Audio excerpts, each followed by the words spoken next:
Join me on a hunt with the bucka. Oh my goodness. Massive, massive. Fearless nomads of the jungle. They carve their teeth to eat their prey. Use their voice as a weapon. Sometimes I feel like we're the prey. They got one. And kill with poisonous darts.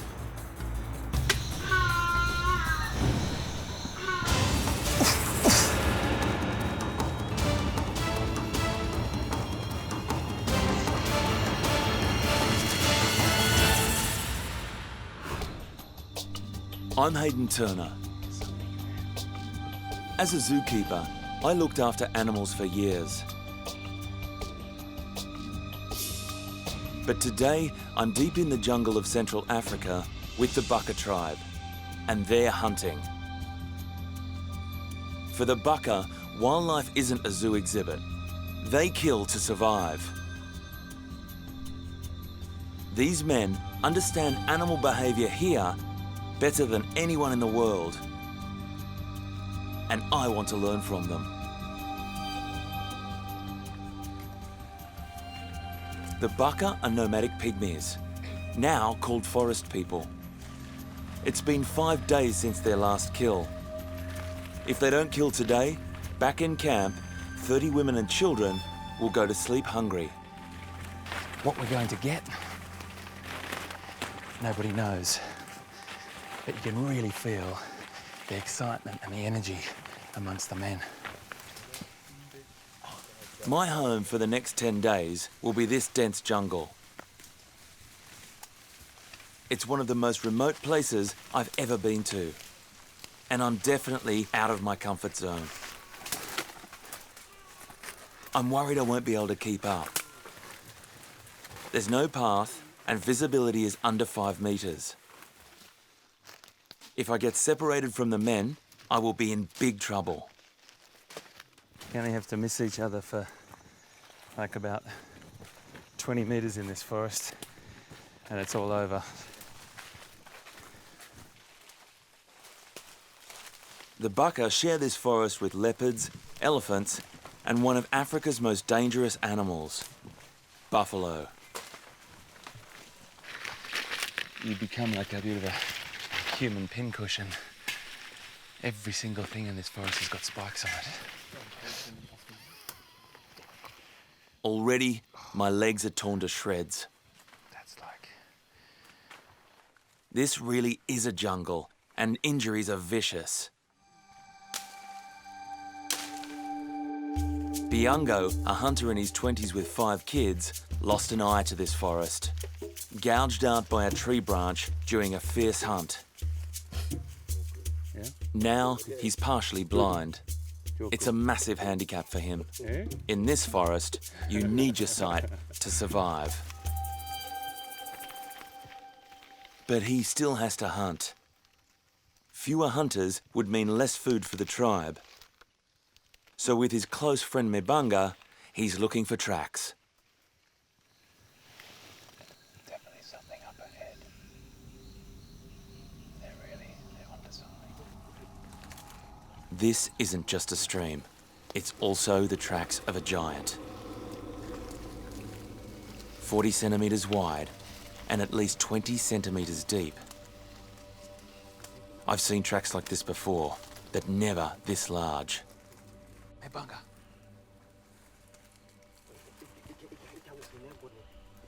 And through here is the mark or the track, believe it or not, of a snake.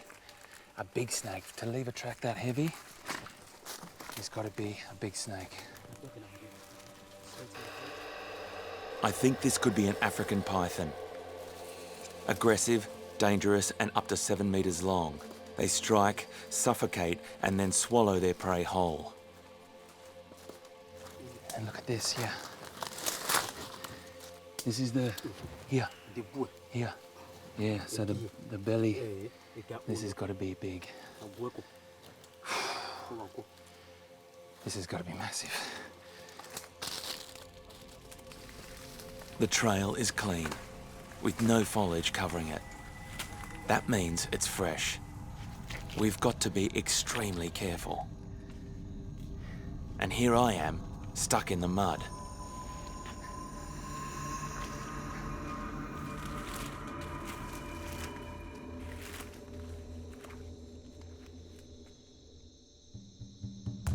The hunters freeze. It's the scent of snake's dung. It smells like rotten eggs. Fresh dung means the snake is close. If we find it, the hunters will only have seconds to strike before the snake has a chance to attack. I'm not really sure what's going on right now.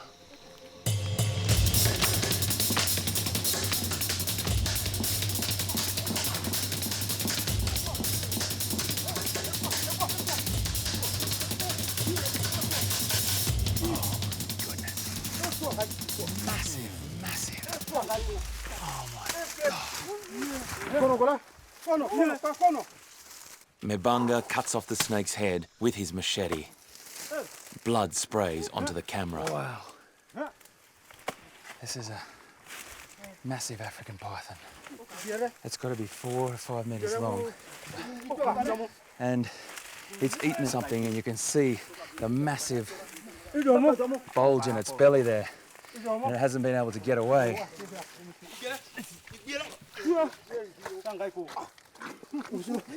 This snake must weigh over 100 kilos. It takes 4 of us to move it.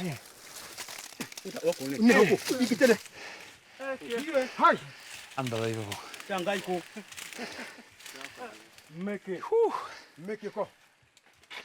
I've never seen an African python this long in the wild.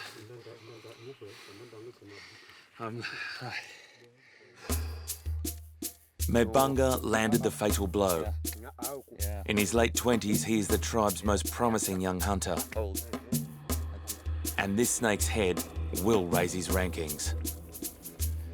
It could easily swallow a small child, and it's definitely swallowed something bigger than a small child. Which we'll soon find out.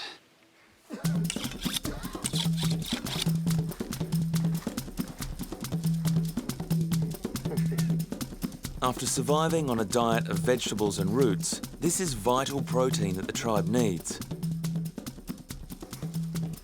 Over 80 kilograms of snake steak, and the animal inside may provide an extra meal.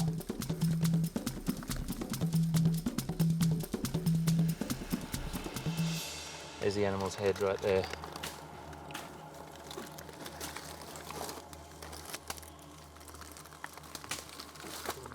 An offensive, putrid, sewer-like smell fills the air. It really does smell incredibly bad. It's a duiker, an antelope the size of a goat, swallowed whole, head first. But this meat is rotten and inedible.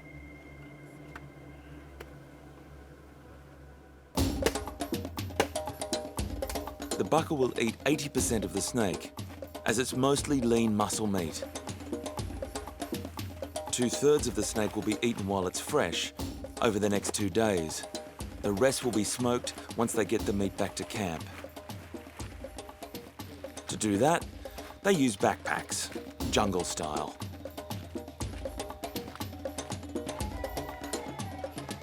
There's going to be a party in the old town tonight.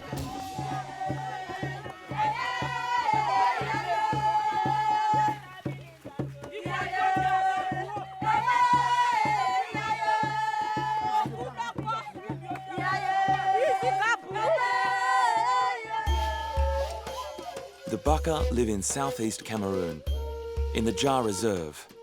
It's a remote rainforest. The film crew and I travelled here for 3 days to reach the edge of the jungle. Then, with 40 local porters and an armed guard, we trekked into this jungle on foot. The Baka are traditional nomadic hunter-gatherers. They roam the jungle year-round, establishing new hunting camps every few weeks. 50 men, women and children live here, and they don't need to rely on the modern world.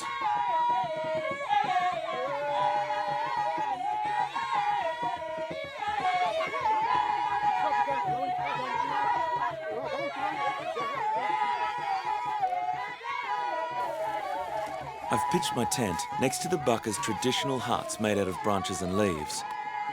I've brought some of my own food, but if there's enough, I'm hoping to taste some of the food that we hunt. 50% of the bucka's protein comes from meat.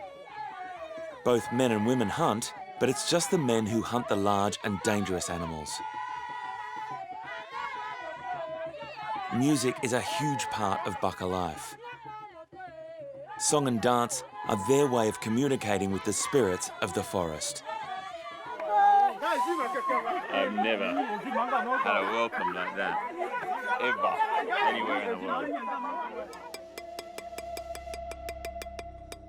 But the bucka have one terrifying tradition that scares even a fearless hunter like Mebanga to the core.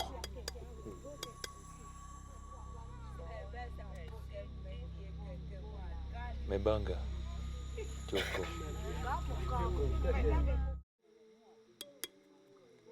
The bucka have an excruciatingly painful ritual.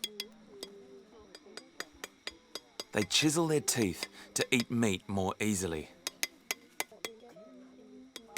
It also helps with dental hygiene. No flossing needed here. For the bucka, sharp teeth are a sign of beauty. We've all been to the dentist. There's no way in the world that I could ever imagine the pain that must be to have pieces chipped off your tooth with a sharp knife and a heavy piece of steel. Oh.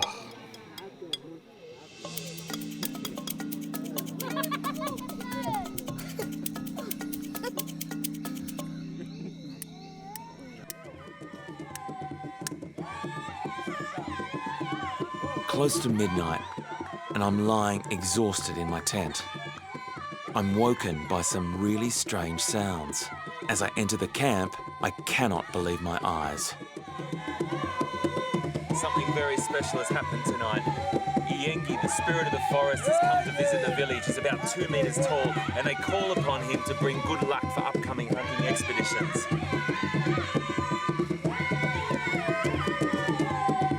These people are happy people, and the experience that I'm having, their happiness is washing over me.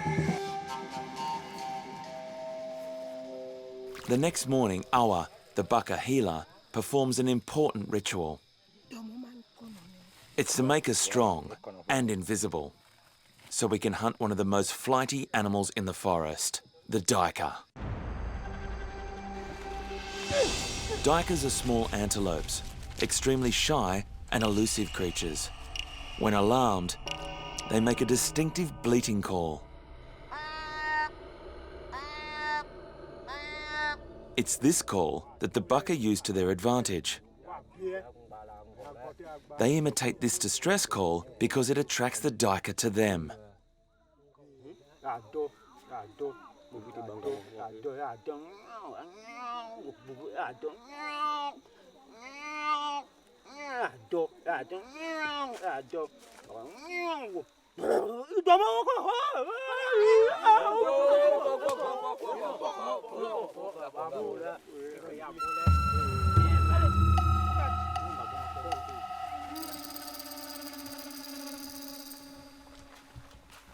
Leading this hunt is Ngong, one of the tribe's most experienced hunters.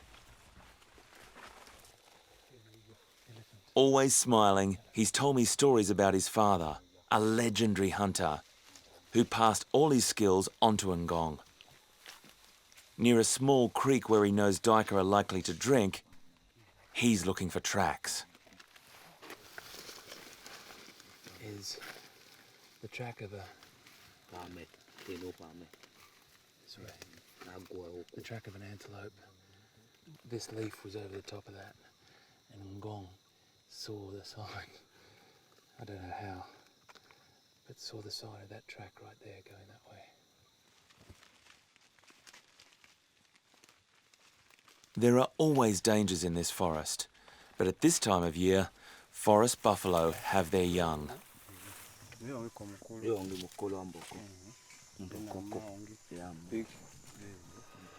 I know how dangerous these animals can be. If we were to get between a cow and her calf, she could attack and easily kill us. The duiker tracks lead us deep into the jungle. The size of a small dog, duikers move easily through even the thickest undergrowth. We move much slower, and I'm finding it exhausting.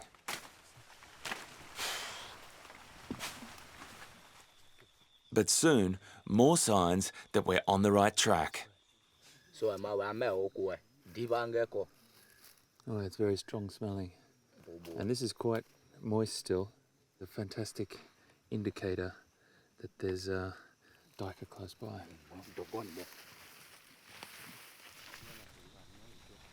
It's crucial that we find the right location for our first calling spot.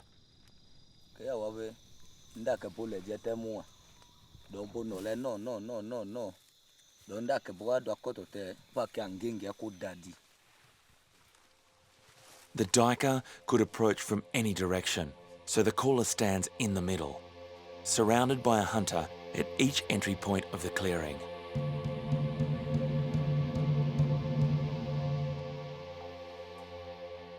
And there's thick vegetation in front of us. The caller is over here, and the hunters have disappeared in a fan shape out into the bush here. There's one over there, one over there, one there, one there, and one there. And they'll be poised, ready to strike. I gotta get down.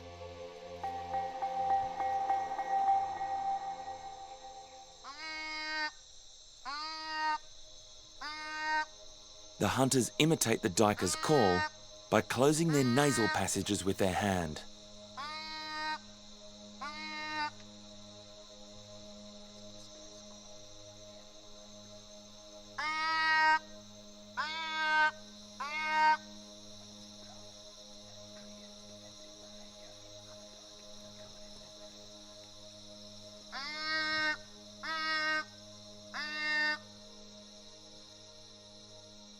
The call has to be perfect, otherwise the animals won't approach. It takes years of practice.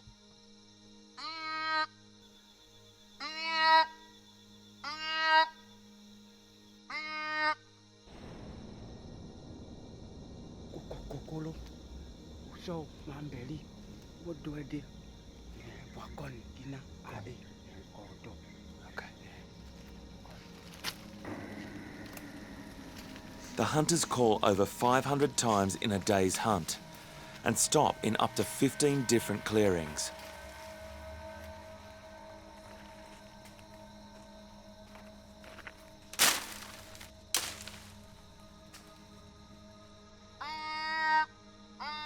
I'm starting to wonder if this actually works.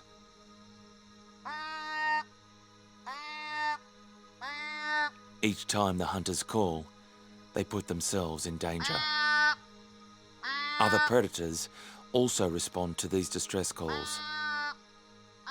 We could easily attract a leopard.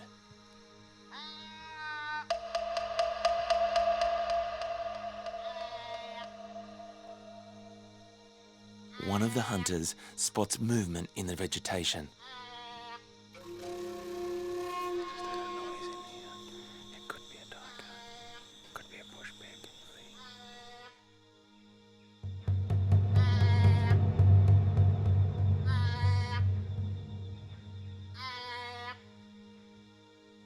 Suddenly, a duiker appears.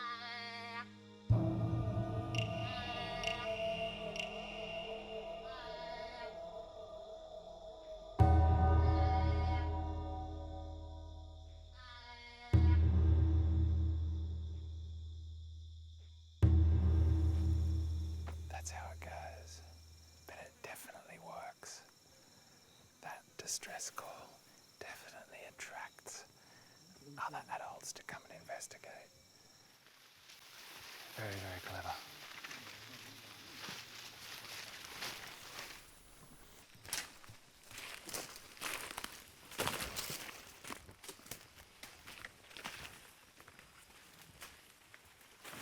We've been cutting our way through this jungle for 8.5 hours now. and it starts to get to you. Now I really understand why the bucka call the duikers towards them. It's really their only chance of catching one. This animal is too flighty to stalk, and the jungle is way too dense to chase them. The bucka only kill what they can eat. But some of their neighbours decimate the animal population with illegal hunting. I just trod in this wire snare here.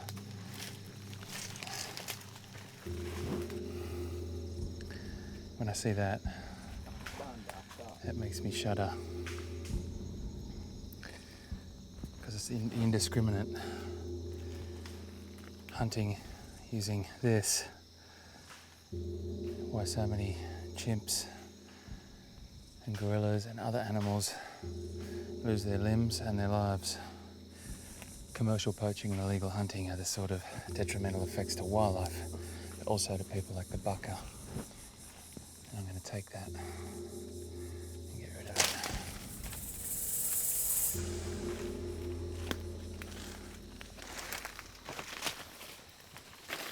It's getting late, but we have no choice. We have to keep going. For the bucka, it's either hunt or go hungry.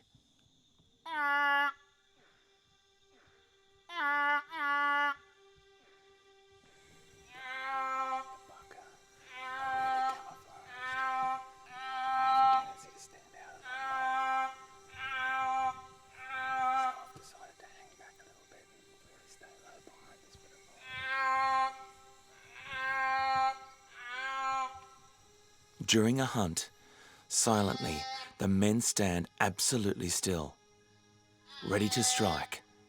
They don't move a muscle. It takes supreme concentration and total body control.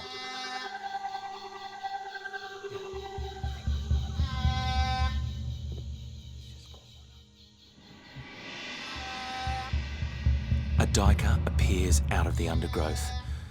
It's only 10 metres away. The hunters must wait. It's too far away to spear. The caller continues. Transfixed, the animal moves forward. 5 metres now. Just a few more seconds.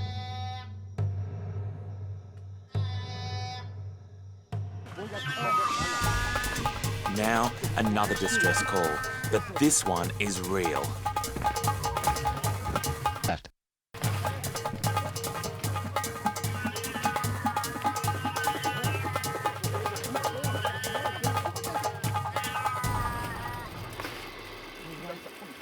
They got one.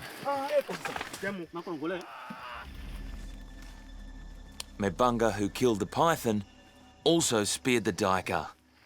So you were hiding here. Okay.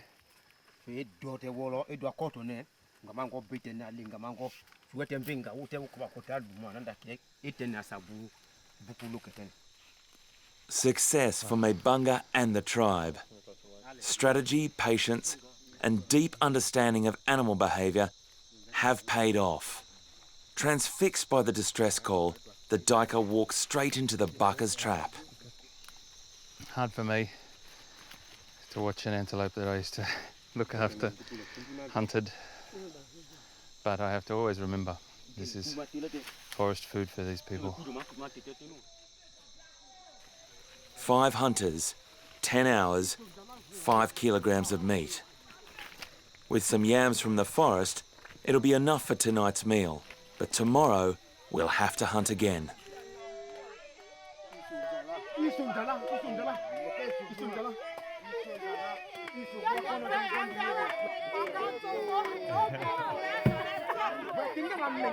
Every gram of meat is valuable, and we are celebrated like heroes.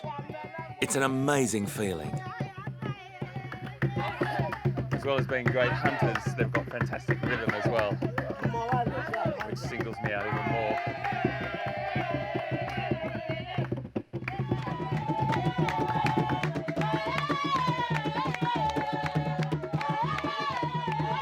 In true bucka style, we sing, dance, and celebrate into the night.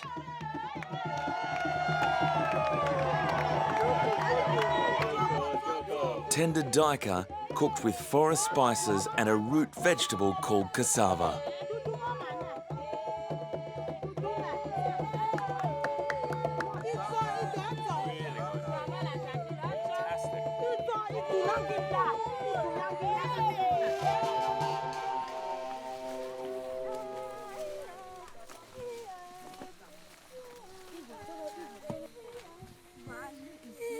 Mbiato, a young widow with one son, is taking me on a hunt with the other women.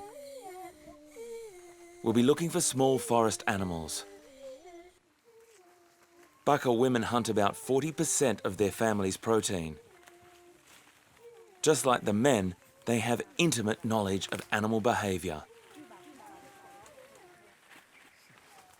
So the women are looking for something small, but this man is here with a spear because there's a lot of big things out here as well, and he's here to protect us.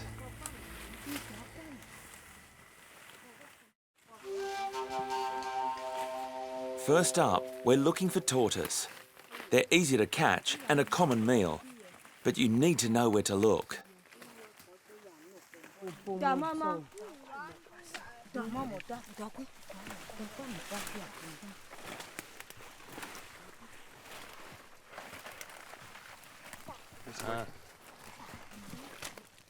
It looks like tortoise. Ah, Joko.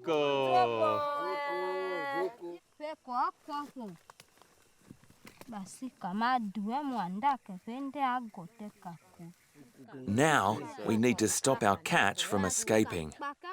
Why do you scratch?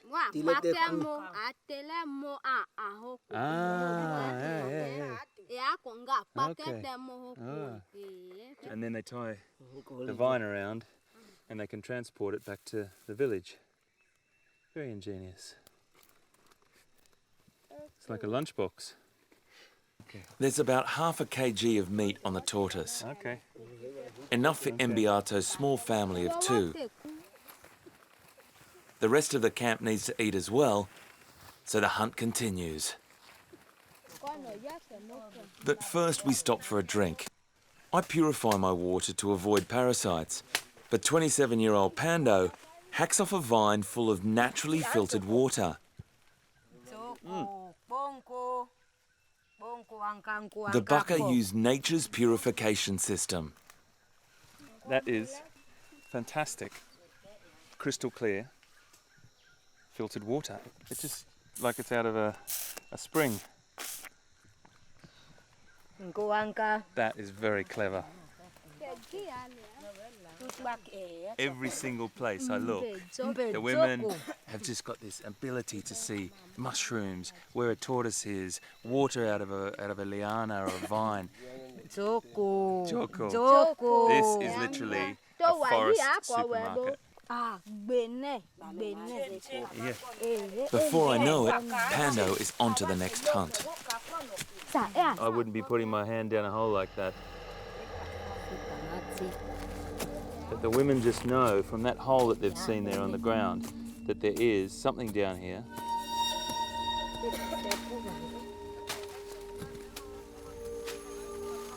Okay, something's happening.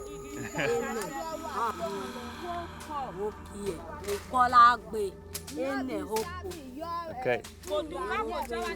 This is the food for the animal. So you know something's down there. Giant pouched rats carry food underground in their cheek pouches.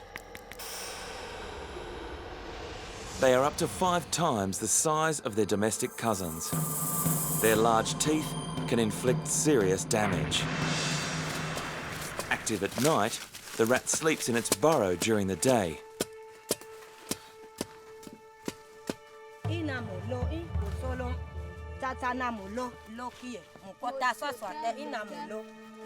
The burrow is a maze of long passages, inner chambers and several exit holes. We must find them, then block them off before the rat can escape. Only 4 holes are left open. Hunters guard them with sharp sticks ready to strike. It's Mbiato's job to get the rat out of its burrow. So she's going to smoke it out. The fire must be lit at the lowest point of the burrow, the food storage chamber. But first, she needs to unblock the entrance, so she risks getting bitten.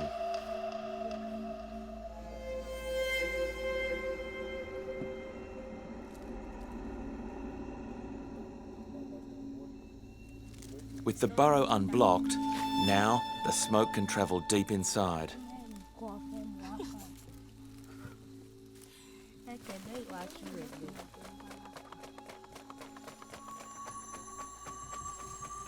Everyone is standing in a semicircle.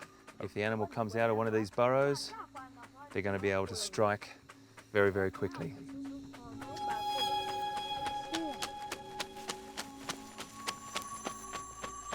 After 15 minutes, there's still no sign of this rat.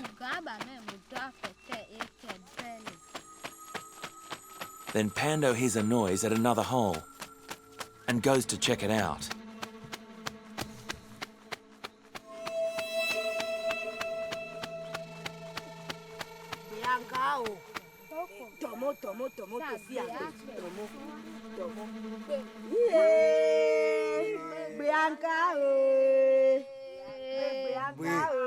The rat is already dead, asphyxiated by the smoke.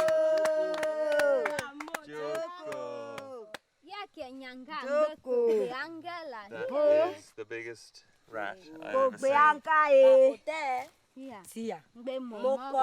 Well, been to the supermarket, a tortoise, a giant rat, dinner sorted.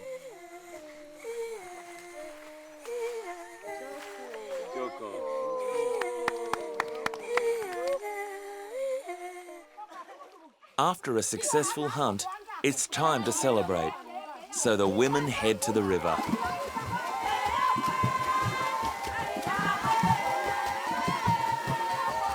They use the surface of the water as an instrument. With cupped hands, they create drumming sounds.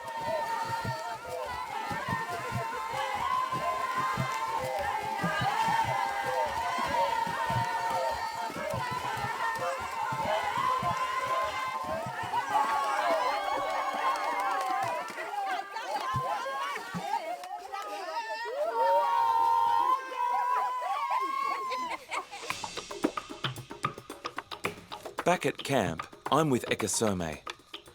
In his late 50s, he's a quietly spoken, humble man. But to the tribe, he's the master of the crossbow. Introduced by European merchants, the Baka have used this weapon for hundreds of years. And now, it's my turn to learn how to fire the crossbow. Okay, Kwazame, show me how it's done. So you split the crossbow apart. Ekasome draws the bowstring and places it into the notch. Okay. He uses a peg to separate the two limbs. Joko. To fire, Joko. he squeezes the limbs together. This releases the bowstring and the dart fires with great force.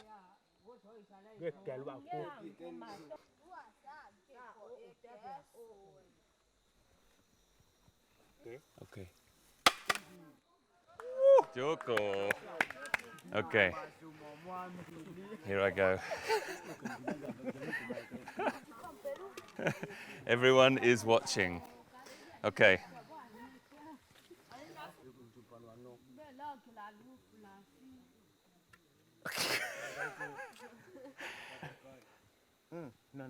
Like this? Okay. Okay. With his crossbow, Ekasome can shoot accurately up to 30 meters. But I'm struggling with a target just 5 meters away.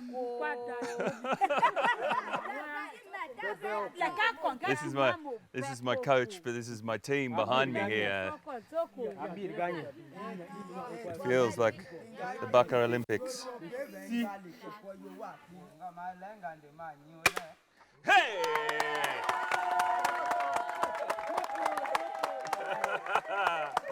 This isn't a game. The crossbow is designed to kill.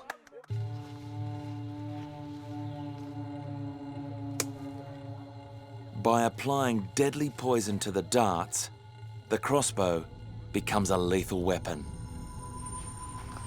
3 secret ingredients from the forest are used to make this poison. Ekasome is the only one who knows how to prepare this dangerous potion. Ekasome just did something very, very important with his knife. He just made 2 little notches just here. And those little notches will weaken the dart, and the animal will normally try and brush it off. It will break at that point and stay in the animal. The poison then enters the bloodstream and starts to take effect. The active component is Whalebane, a cardiac glycoside which can stop a human heart in under an hour.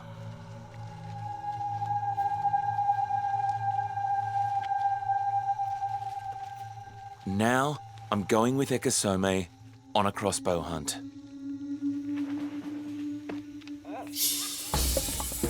We're looking for one of the largest birds in the forest, the Hornbill. To get close enough for a kill, we'll have to creep up on our prey. This hunt requires absolute stealth and silence. Animals in the canopy can see movement on the forest floor very, very easily. It's near impossible. He can do it. I just don't seem to be able to have the technique.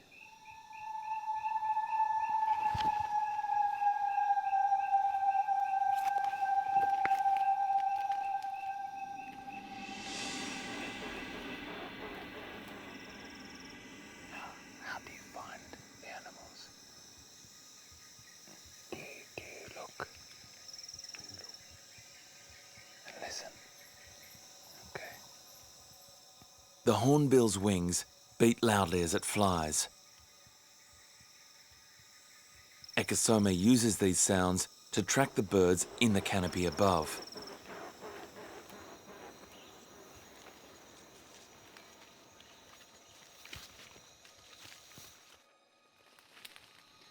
It's like walking across a forest floor covered in potato crisps.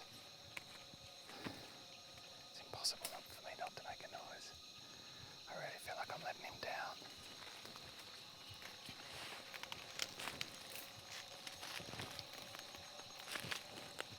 Now, here's completely overgrown on the outskirts in a muddy swamp. We're up to our ankles in thick mud. Sometimes I feel like we're the prey.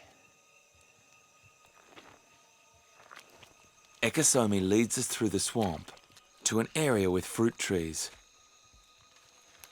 He knows that hornbills feed here late in the afternoon.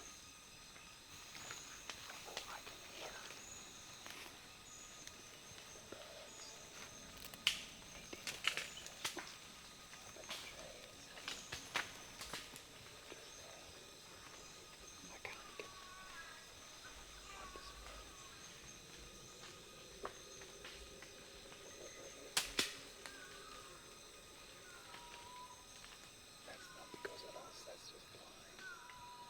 Do another tree. We're vocalizing to each other. But I have to let Ekasome go forward by himself. And hopefully I can keep him in vision. But then, something I did not expect. Ekasome uses his voice as a secret weapon.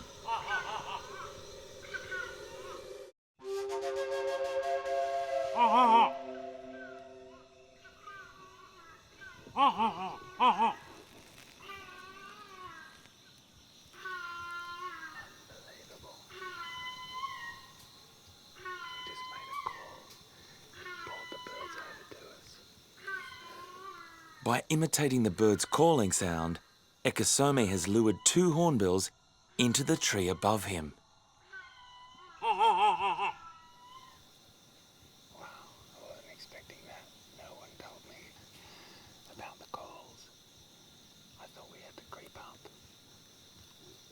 Now the prey is close enough to take a shot. At 2 kilograms, crossbows are extremely hard to hold still. The smallest movement and he would miss. The dart makes a sound when fired, which may scare the birds away. He's missed. He's reloading. He's reloading another dart. First one missed. But the birds are still there. Second shot. No, missed again. The birds are still there. Hugely difficult. Firing a crossbow like this is supposed to be more difficult than blowpipes or bow and arrow or anything. Ekesome's shot is partially blocked by the dense canopy, so he can only see 10 centimetres of the bird's body. It's a tiny target. He's moving a little bit closer. Try and get a better shot. I can't go forward. I will absolutely destroy this hunt for him if I go forward.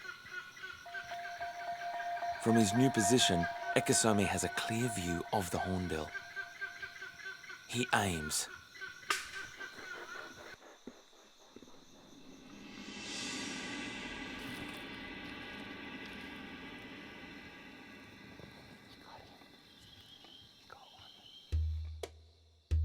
Now, we sit and wait for the poison to take effect.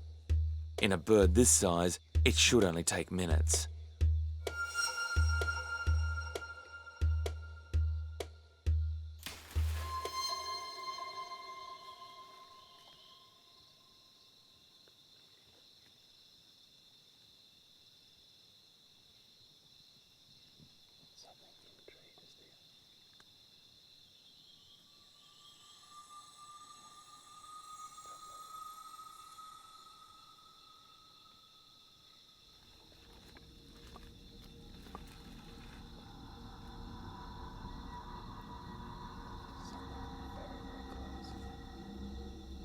I'm hoping that was the sound of the bird falling.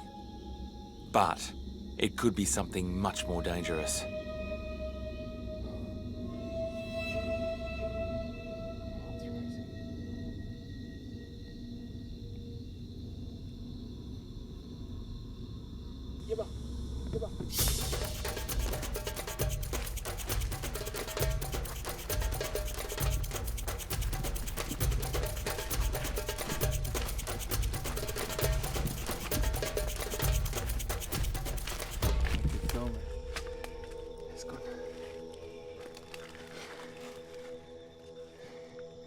Into.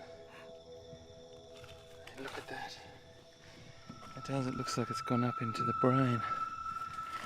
Straight through the lower part of its bill. With as much meat as a chicken, this hornbill is a great catch. That is knowledge and skill that should never be lost.